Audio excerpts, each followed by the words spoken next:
Hola a todos. En esta clase vamos a hablar sobre la importancia de las llamadas pruebas de susceptibilidad a la hipnosis o pruebas de hipnotizabilidad para la práctica de la hipnosis. Además, comprenderás por qué estas pruebas potencian el proceso hipnótico. E se aún não me conheces, meu nome é Alberto de Lisola, sou professor de psicologia, professor de hipnose e estou oferecendo este curso completo, totalmente gratuito de hipnose aqui em YouTube. Siga-me em las redes sociais, envia-me tus dúvidas através da Instagram, que aparece aqui em pantalla, e subscríbete ao canal. Activa las notificaciones porque cada semana hay una nueva clase. Bien, vamos a empezar y hablemos entonces de las pruebas de susceptibilidad a la hipnosis y de su importancia. Desde el principio surge una pregunta muy importante. ¿Todas las personas son hipnotizables? Sí, en cierta medida. Todas las personas pueden ser hipnotizadas, pero no al mismo nivel. Cuando pensamos en fenómenos hipnóticos como manos pegadas, ojos pegados, amnésia, alucinaciones o anestesia, no. No todas las personas responden de la misma manera a todas estas experiencias. De hecho, desde los tiempos del magnetismo animal, ya se sabía que algunas personas responden muy bien a estos fenómenos. La mayoría responde de manera intermedia y algunas personas responden menos. Es la famosa curva normal o curva de Gauss que estudiamos en estatística. ¿Y cuál es la función de estas pruebas? La primera, y la más evidente, es la selección de participantes.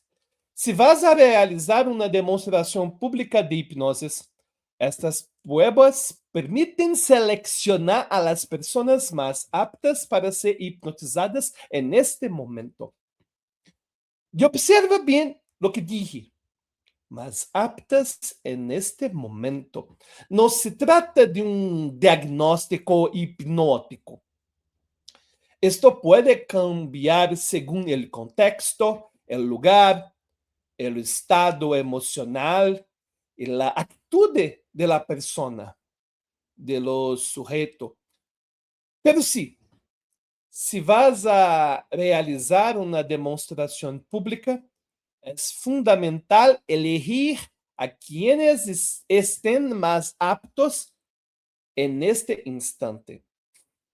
Sin embargo, la utilidad de estas pruebas no se limita a eso. Existen otras dos razones por las cuales son importantes. La primera es que funcionan como verdaderos convincers para la hipnosis. Utilizamos el término inglés convincer para identificar rutinas que convencen al sujeto de que realmente está entrando en un proceso hipnótico. En otras palabras, activamos el loop hipnótico a partir de las creencias del sujeto. Es decir, también sirven como preparación para que acepte mejor las siguientes sugestiones y inducciones hipnóticas. Pero eso no es todo. Tenemos dos conceptos muy importantes: homoacción y heteroacción. La homoacción significa que las sugestiones repetidas se vuelven más poderosas con cada repetición. Probablemente ya hayas escuchado que es posible entrenar la relajación y que cuanto más se practica, más fácil resulta relajarse. Ese es el fenómeno de la homoacción. Pero también tenemos la heteroacción. Significa que si una sugestión funcionó, aumenta la probabilidad de que la siguiente también funcione. En otras palabras, una sugestión exitosa fortalece la siguiente. Por eso, en la hipnosis de escenario y en la hipnosis callejera, solemos utilizar una progresión de pruebas.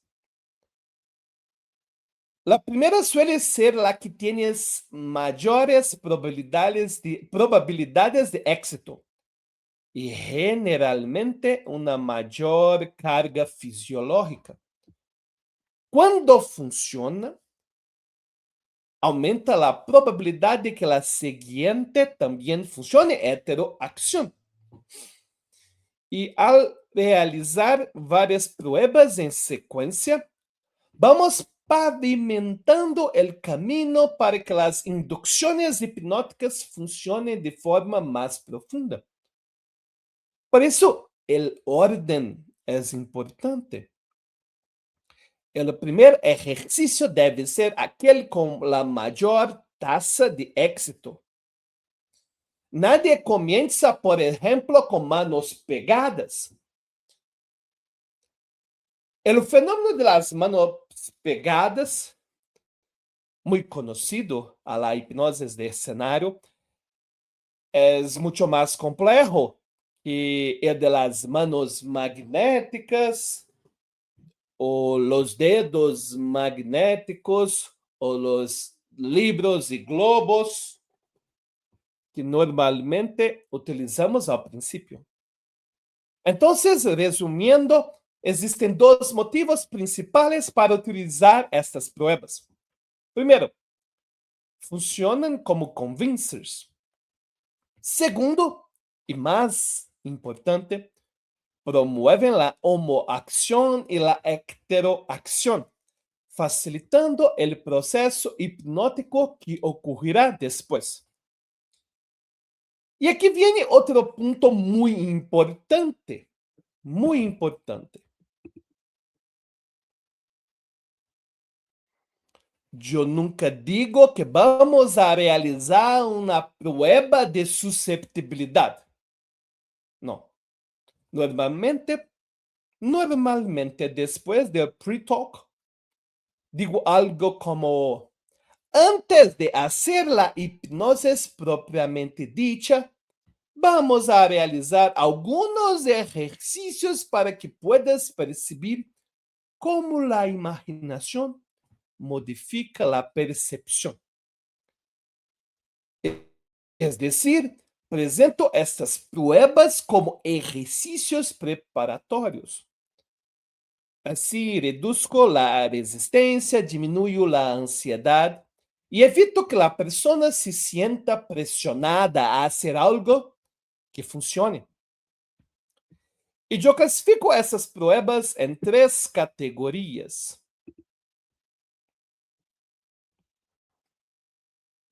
Pseudo-hipnosis, ejercicios analógicos, ejercicios binarios.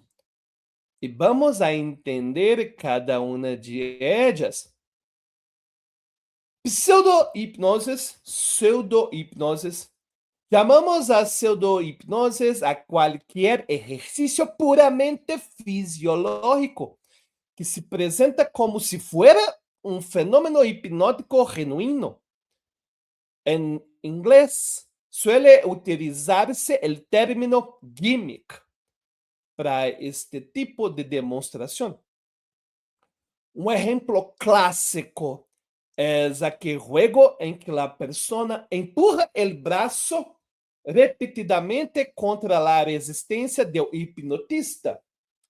La persona empurra arriba el brazo y después pasa a empurrar una pared de la misma manera.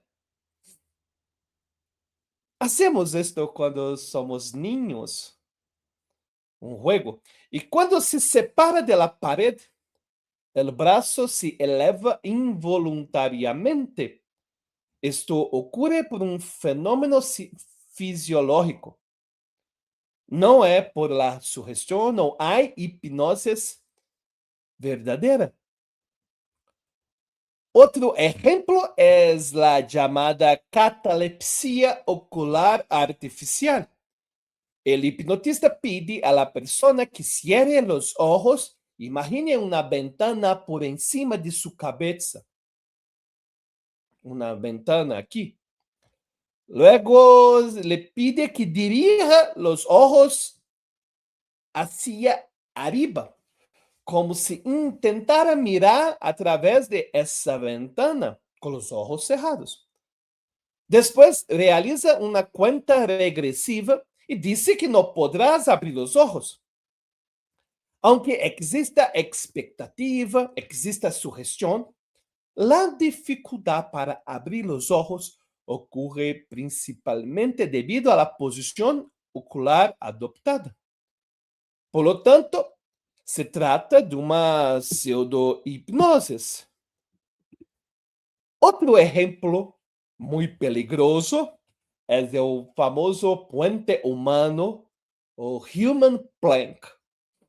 En él la persona, muy conocido este ejercicio, la persona queda apoyada únicamente por la cabeza y los pies, generalmente sobre sillas, mientras otra persona se sube sobre su cuerpo.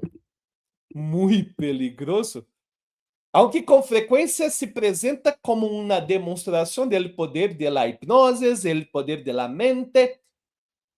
El puente humano depende principalmente de factores biomecánicos, física, distribución del peso, alineación corporal, tensión muscular. Tiene mucho más a ver con la física que con la hipnosis. Además, repito, es una práctica muy peligrosa. La presión ejercida sobre la columna, el cuello y la musculatura puede provocar lesiones graves. Conozco personas que se han lesionado realizando este tipo de demostración. Por eso no recomiendo, no haga esto.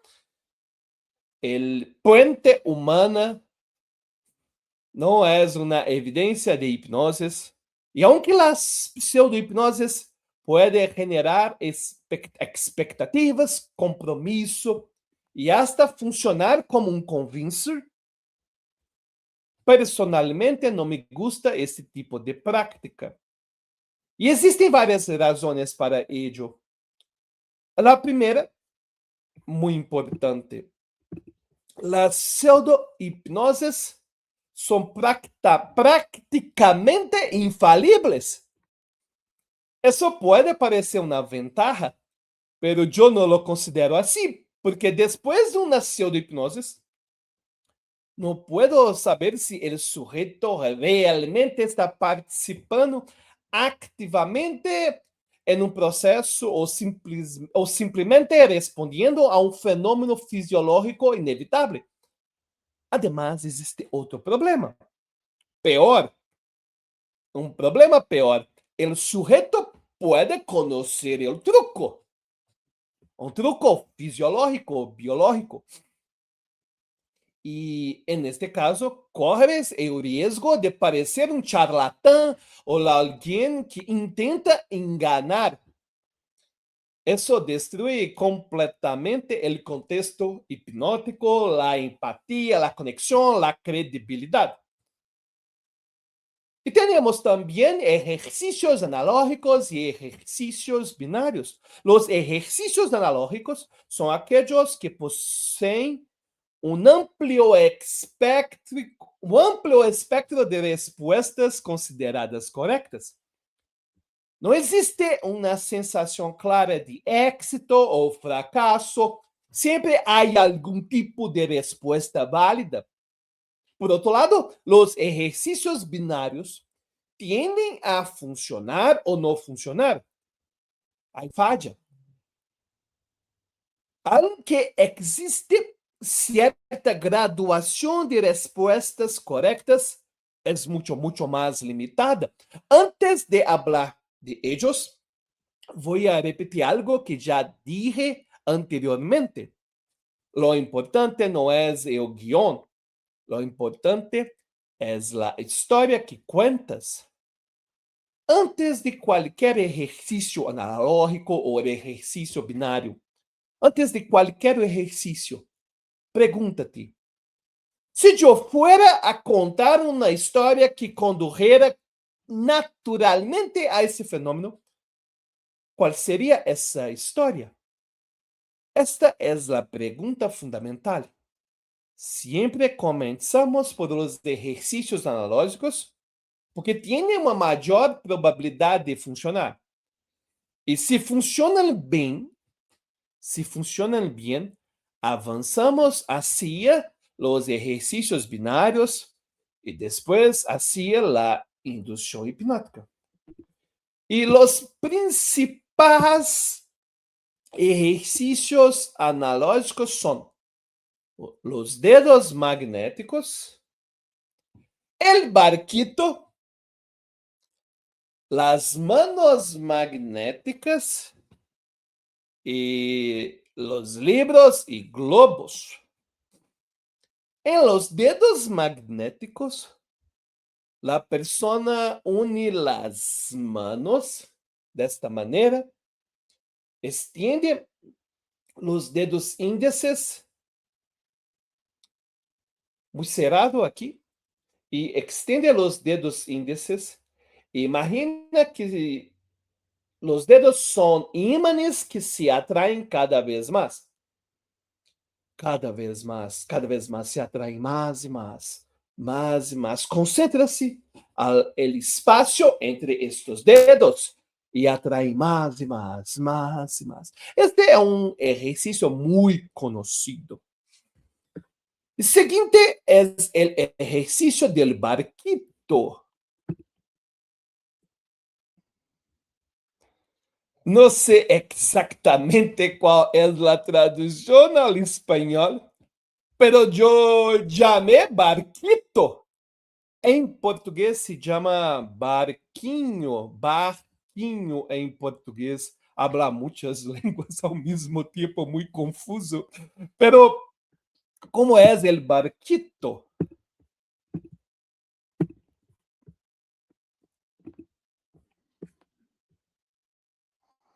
En el ejercicio del barquito, la persona permanece de pie, con los ojos cerrados, y imagina que está en una embarcación balanceándose suavemente hacia adelante y hacia atrás, hacia adelante y hacia atrás.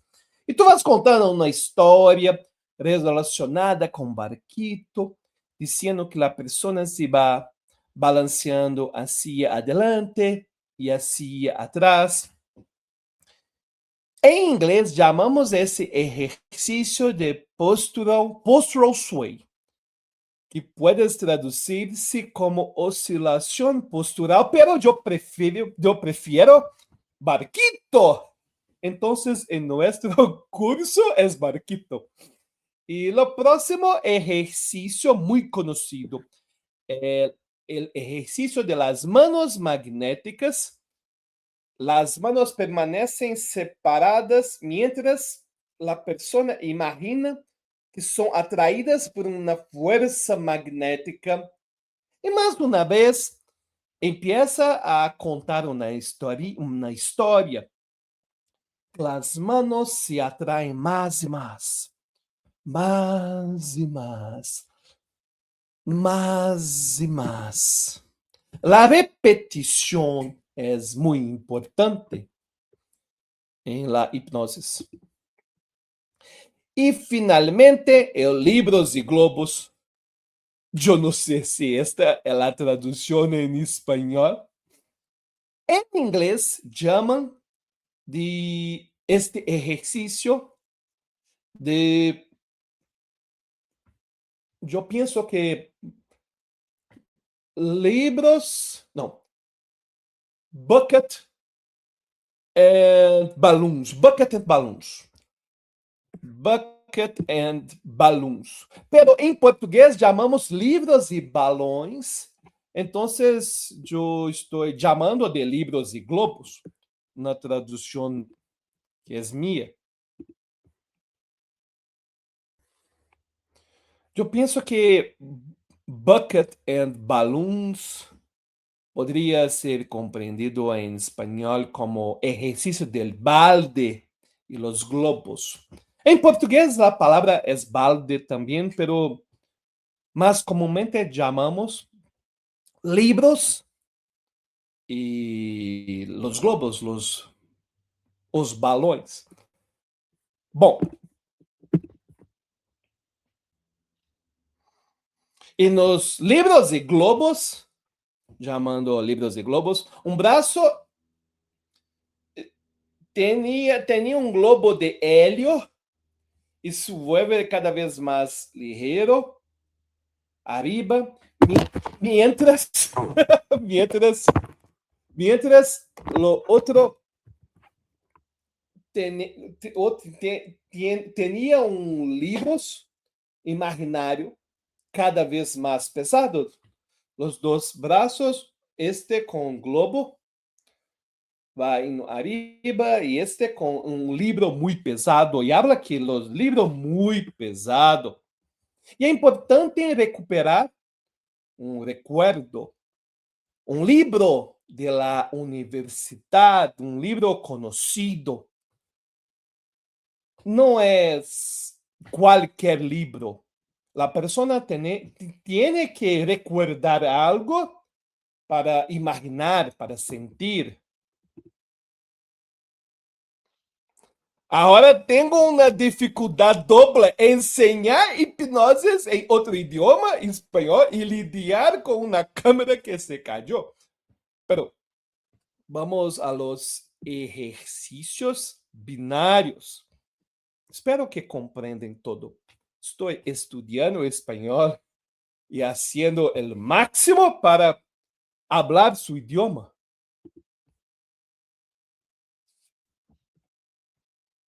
E um detalhe importante sobre los ejercicios binarios y analógicos, algo común a los dos. Normalmente se realizan con los ojos cerrados. Cuando trabajamos con grupos, los ojos cerrados evitan distracciones y reducen el efecto de contagio social. Además, varios de estos ejercicios, principalmente los ejercicios analógicos, dependen de la percepción corporal.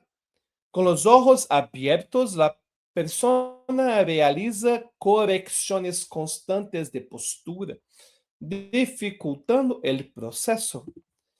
Y los ejercicios binarios. Quando utilizo ejercicios binarios, solamente quando obtuve uma resposta excelente em los ejercicios analógicos. Atenção, se a resposta foi apenas moderada, não utilizo ejercicios binários. Vou diretamente a la inducção hipnótica. Por quê? Porque é mais fácil que funcione uma indução hipnótica que um exercício binário. O exercício binário é um convincer muito mais poderoso, pero também implica mais riesgo. Se falla, pode perjudicar as expectativas. puede perjudicar las expectativas y comprometer todo el resto del proceso hipnótico. Por isso, solo avanzo quando os exercícios analógicos han produzido respostas realmente impressionantes. O exercício binário mais comum é de las manos pegadas. Las manos pegadas nesta posição. E primeiro utilizamos a versão mais fisiológica, com as palmas hacia afuera. E a narrativa é fundamental. Le pides a la persona que imagine um pegamento extremamente poderoso uniendo sus manos. Después, realiza una cuenta. 1, más pegadas. 2, más y más pegadas. El pegamento muy poderoso. 3, más y más pegadas. 4, más pegadas, mucho más pegadas. 5, intenta separarlas. Intenta separarlas. Intenta separarlas. Observa el uso de la palabra intenta. Sugiere la posibilidad de fracaso y fortalece la experiencia. Também existe uma segunda versão de manos pegadas, similar a uma posição de oração, com os pulgares cruzados. Pero esta suele utilizar-se unicamente quando a primeira ha funcionado de maneira muito intensa. E a partir de aí, podemos evolucionar hacia outros fenômenos, como quedar-se pegado ao suelo, os pés pegados, ou perder temporalmente a voz. Em resumo, temos 3 categorias. Vamos volver. Temos 3 categorias: pseudo-hipnoses, ejercicios analógicos y ejercicios binarios. Los ejercicios analógicos ayudan a la persona a desarrollar progresivamente respuestas imaginativas. Los ejercicios binarios funcionan como una prueba definitiva para reforzar la experiencia hipnótica. Pero hay que tener cuidado. La hipnose depende em grande medida da expectativa e do compromisso do sujeito. Se o exercício binário produz uma mala resposta, a expectativa cai drasticamente. E algo que provavelmente habría funcionado, deixa de funcionar. Espero que hayan desfrutado esta classe. Espero que compreenda mi espanhol. Se não compreende algo, escreve um comentário perguntando e eu vou responder a todos. Me siga a las redes sociais. Tenho um Instagram nuevo em espanhol, totalmente em espanhol. E déjame os comentários ao Instagram em espanhol, uma direct message. E nos vemos a la próxima. Hasta la vista, baby. Eu penso que empecé a gravar essas classes solamente para terminar a classe como Arnold Schwarzenegger. Então, este é mi momento. Hasta la vista, baby.